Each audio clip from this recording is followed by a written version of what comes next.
चलिए जानते हैं आज की देश और दुनिया की सिलेक्टेड काम की और महत्वपूर्ण 50 बड़ी खबरों को सिर्फ 10 मिनट में। पर अभी तक आपने इस वीडियो को लाइक नहीं किया तो लाइक कर दीजिए। राष्ट्रपति भवन पहुंचने पर पीएम मोदी ने किया जॉनसन का स्वागत। ब्रिटिश पीएम बोले थैंक यू। पीएम मोदी और ब्रिटेन के प्रधानमंत्री के बीच हुई प्रतिनिधिमंडल स्तर की मीटिंग। प्रधानमंत्री नरेंद्र मोदी के दौरे से पहले जम्मू में आतंकी हमला, 2 आतंकी ढेर। एडीजीपी बोले फिदायीन हमले की फिराक में थे दोनों। यूके के पीएम बोरिस जॉनसन ने की भारत के कोविड टीकाकरण अभियान की सराहना। बोले मेरी बाह पर भी लगा है यही का टीका। भारत को लगा बड़ा झटका, उभरते बाजारों की सूची में फिसलकर तीसरे पायदान पर पहुंचा। महंगाई और रूस यूक्रेन युद्ध का है असर। विदेश मंत्री जयशंकर ने प्रधानमंत्री बोरिस जॉनसन से की मुलाकात। भारत यूके रोडमैप 2030 पर की चर्चा। भारत में स्वागत से अभिभूत हुए बोरिस जॉनसन। बोले सचिन और अमिताभ जैसा हुआ महसूस। अब गाड़ी चलाने के लिए लाइसेंस और आरसी रखने की कोई जरूरत नहीं। डिजी लॉकर और एम परिवहन ऐप से हो जाएगा सारा काम। केंद्रीय मंत्री नितिन गडकरी ने इलेक्ट्रिक व्हीकल कंपनियों को दी चेतावनी। कहा चूक करने पर होगी सख्त कार्रवाई। केंद्र सरकार 5% का जीएसटी स्लैब हटाने की बना रही है योजना। जाने कितना सच है यह दावा। अप्रेंटिस किए हुए युवाओं के बैंक खातों में सीधे पैसा डालेगी सरकार। केंद्रीय मंत्री धर्मेंद्र प्रधान ने की घोषणा। हिंदुस्तान की अल्पसंख्यक विरोधी छवि से घरेलू कंपनियों को होगा नुकसान। पूर्व आरबीआई गवर्नर रघुराम राजन ने किया आगाह। जम्मू कश्मीर में 38,000 करोड़ के निवेश को अंतिम रूप देगा पीएम का पल्ली दौरा। खाड़ी देशों के 1 दर्जन राजनयिक और निवेशक रहेंगे मौजूद। केंद्रीय गृह मंत्री अमित शाह बोले अपराधियों से निपटने 2 कदम आगे रहे पुलिस। प्रदर्शनी में थामी बंदूक। अमेरिका ने रूसी जहाजों पर लगाए प्रतिबंध। कहा रूस पर लगे प्रतिबंधों में राहत देने के पक्ष में नहीं पश्चिमी देश। चीन की जीरो कोविड पॉलिसी की सजा भुगत रहे मासूम। संघाई में पीपी किट पहनकर स्कूल जा रहे बच्चे। देश में बढ़ रहे कोरोना संक्रमण मामलों के बीच डब्ल्यूएचओ का दावा दुनिया में घट रहे केस। लोकसभा अध्यक्ष ओम बिरला ने कहा भारत और वियतनाम के बीच मित्रता सहयोग की लंबी परंपरा संबंधों की परिपक्वता को दर्शाता है।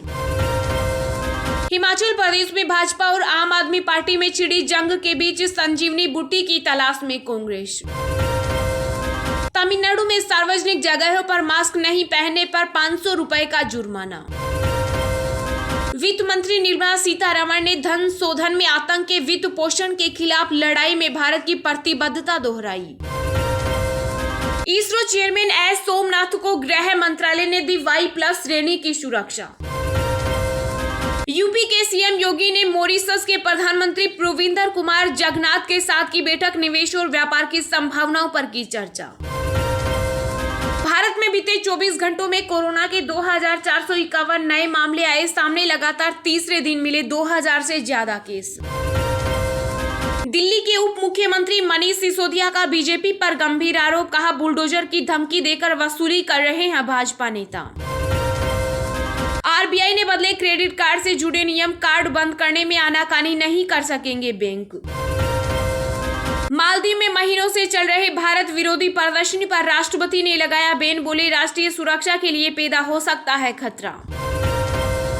जहांगीरपुरी हिंसा पर मुख्तार अब्बास नकवी ने राजनीतिक दलों पर साधा निशाना। कहा बुलडोजर अभियान पर राजनीतिकरण गलत। सीएम योगी आदित्यनाथ ने राज्य के 75 जिलों के लिए बनाए नोडल प्लान। 18 मंडलों में जाकर मंत्री करेंगे रिपोर्ट।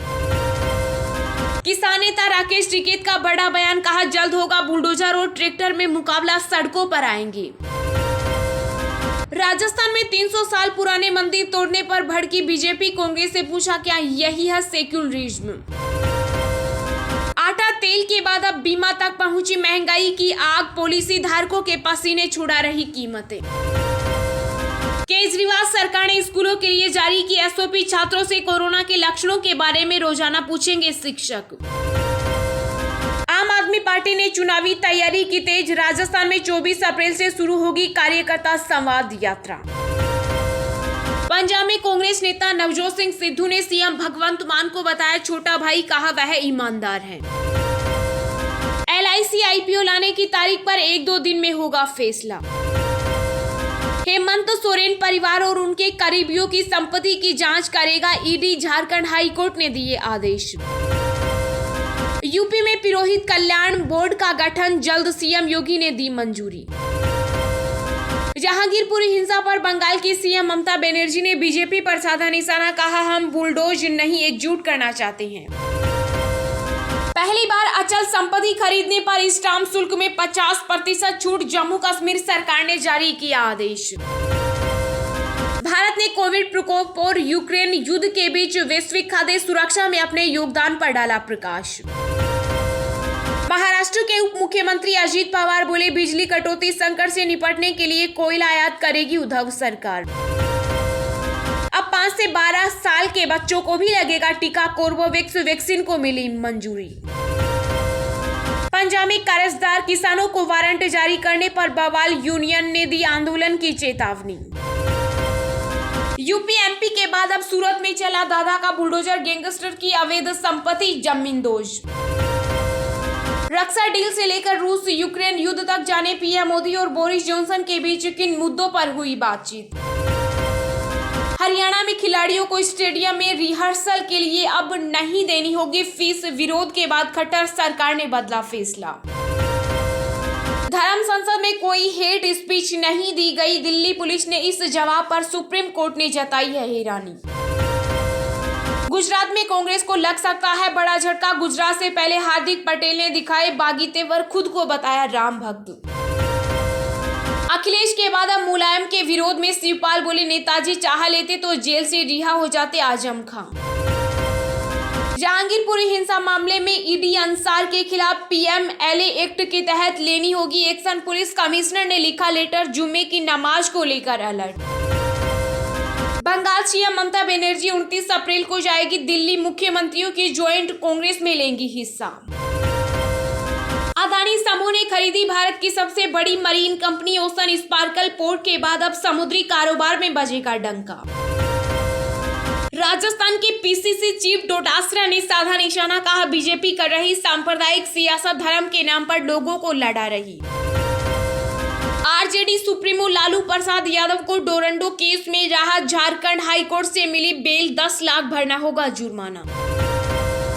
अलवर में मंदिर विध्वंस मामले में बीजेपी ने कांग्रेस पर साधा निशाना, हिंदुओं की आस्था को ठेस पहुंचाने का लगाया आरोप। सपा से नाराजगी के बीच शिवपाल यादव ने सीतापुर जेल में की आजम खान से मुलाकात। कर्नाटक में हिजाब पहनकर एग्जाम देने गई छात्राओं को कॉलेज में नहीं मिली एंट्री। राजस्थान में होने वाला है नेतृत्व परिवर्तन, सोनिया गांधी से मिले सचिन पायलट, बोले आला कमान करेगा आगे का फैसला। पश्चिम में विक्षोभ के कारण मौसम में आया बदलाव, कई राज्यों में आंधी और हल्की बारिश की चेतावनी। पंजाब में नए कांग्रेस चीफ की नियुक्ति, सिद्धू बोले माफिया राज के कारण हारी कांग्रेस।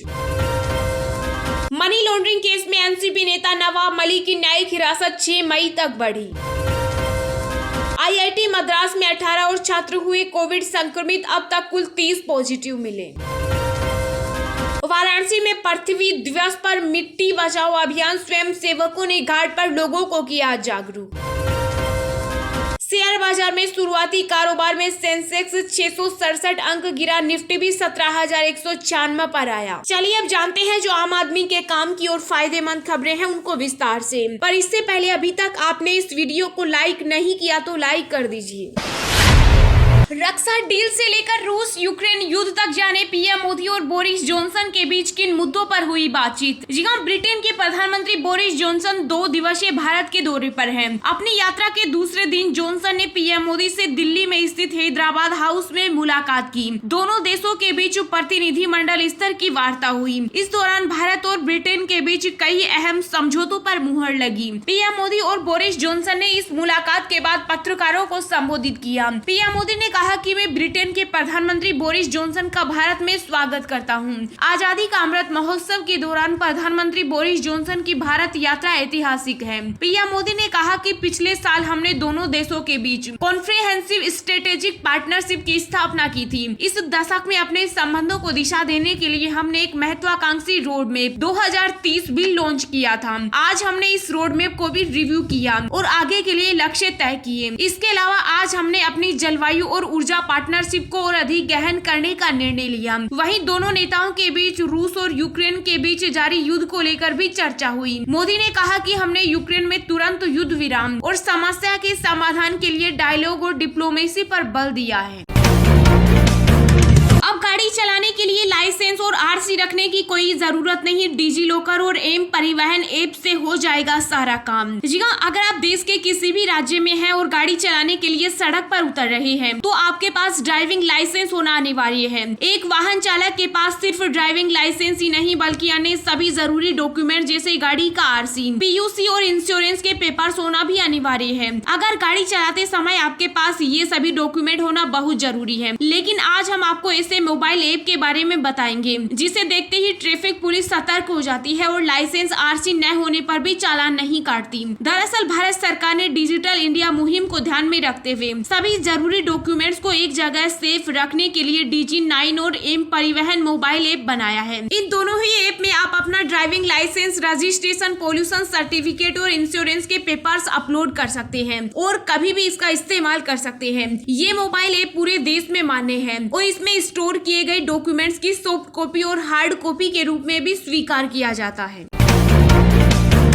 केंद्र सरकार 5% का जीएसटी स्लैब हटाने की बना रही है योजना। जाने कितना सच है यह दावा। जी हाँ, केंद्र सरकार ने उन रिपोर्टों का खंडन किया है जिसमें दावा किया जाता था कि जीएसटी परिषद मई में अपनी अगली बैठक में 5% स्लैब को हटाने के प्रस्ताव पर विचार करने की योजना बना रही है। सूत्रों के हवालों से लिखा है कि मंत्रियों के समूह ने अभी तक किसी भी संभावित एजेंडे पर चर्चा नहीं बुलाई। इसके अलावा जीएसटी परिषद की बैठक तभी होगी जब जीओएम संबंधित प्रस्ताव पर रिपोर्ट पेश करेगा। जीओएम उन सिफारिशों पर विचार करेगा और उन्हें अंतिम रूप देगा जिन्हें वित्त मंत्री निर्मला सीतारमण की अध्यक्षता में जीएसटी परिषद को भेजा जाएगा और इसमें राज्य के वित्त मंत्री भी शामिल होंगे। रिपोर्टों में दावा किया गया था कि राज्यों के राजस्व को बढ़ावा देने के लिए जीएसटी परिषद अपनी अगली बैठक में बड़े पैमाने पर खपत वाले कुछ सामानों को 5% स्लैब से 3% स्लैब में लाएगी और बाकी बची वस्तुओं को 8% जीएसटी स्लैब में ट्रांसफर करने पर विचार करेगी। वर्तमान में जीएसटी की 4 दरें हैं। इसमें 5, 12, 18 और 28% का स्लैब है। सोने और आभूषणों पर 3% की दर से कर लगता है। इसके अलावा गैर ब्रांडेड और अनपैक्ड खाद्य पदार्थों जैसे वस्तुओं के लिए एक विशेषज्ञ सूची भी है जिस पर जीएसटी नहीं लगता।